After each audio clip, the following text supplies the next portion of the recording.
seen from lots of messages on Twitter, Facebook and things like that, that there's lots of people obviously going to be celebrating their birthdays while we're in lockdown, and obviously can't go out to fancy restaurants. So I'm going to do a reasonably fancy, but I think reasonably simple dish. So it's going to be a pork Wellington. I'm going to serve it with some pommes Anna. You need to do this the day before. So basically I've just got a massive bowl of Maris Pipers, sliced up really, really thinly. Peeled, thinly sliced, washed and drained. Got just under a pack of butter. And that's only just under a pack of butter because I made some bacon sandwiches earlier. And then just mix it all up.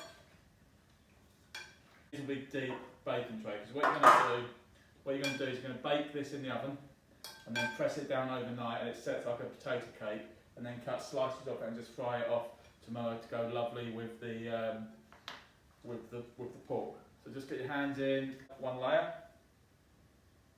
Every layer just season with a bit of salt and a bit of pepper,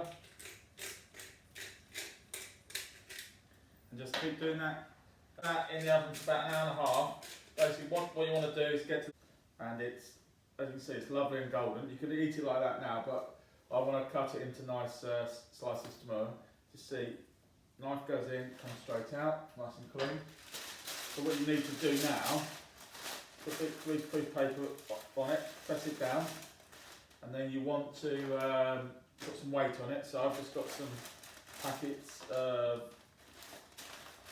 store cupboard stuff, and then just pop that on there, let that cool down, weight it down, pop it in the fridge overnight. And we're now moving on to make the pastry. So 200 ml of water, 175 grams of good old friend lard. Very healthy dish this is, makes a lovely pastry. And then just melt that down together. And there's 500 grams of flour, sprinkling of some salt. So that's all nicely melted now and hot. So just pour it into a well in the middle. And then, like I said, easiest flour to do, you don't need any rubbing. So just with your knife, crisscross, just keep mixing up. Get it poured out.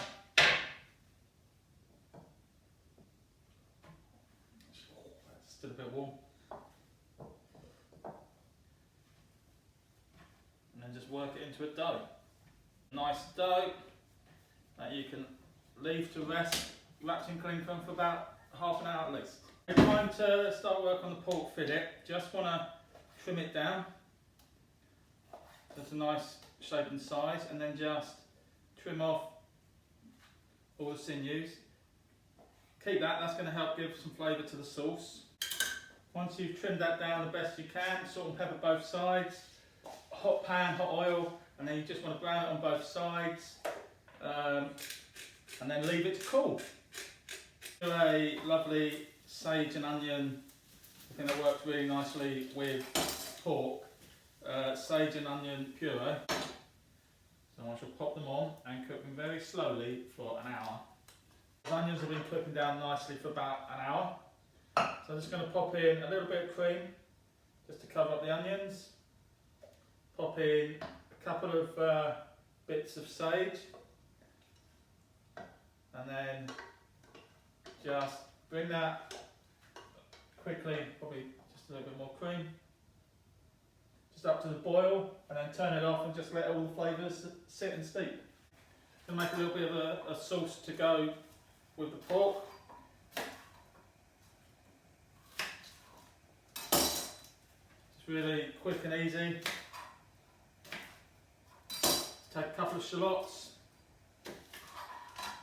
Shallots, one red chilli. Add the onion and chilli. Add the pork.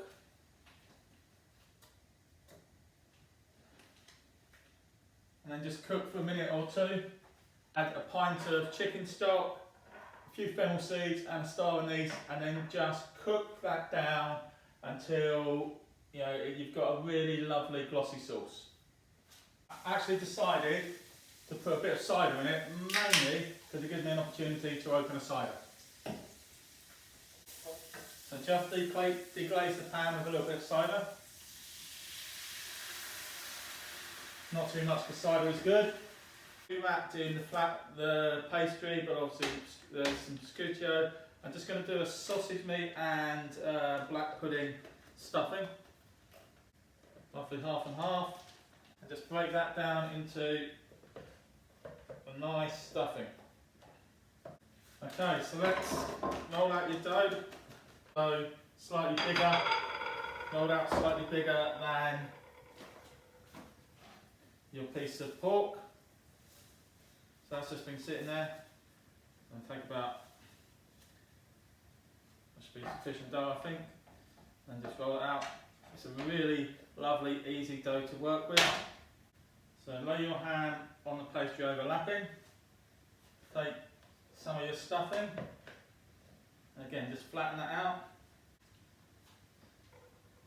So then lay your piece of pork on there and roll up tightly in the ham mix. Then roll up in the pastry.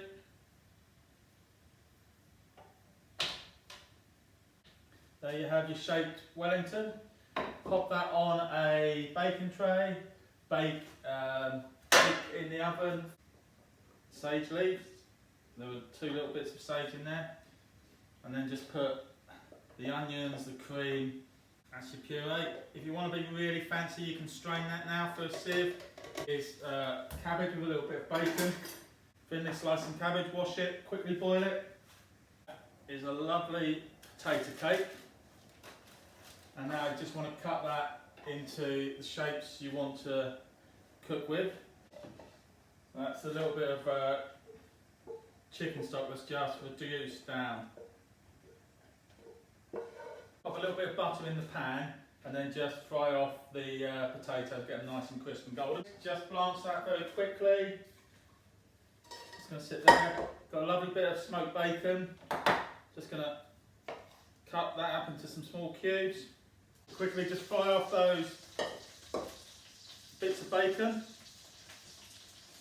until they're nice and crisp, and then just add the cabbage in, don't need oil. Right, let's start plating up then. First a little bit of the sage and onion cream.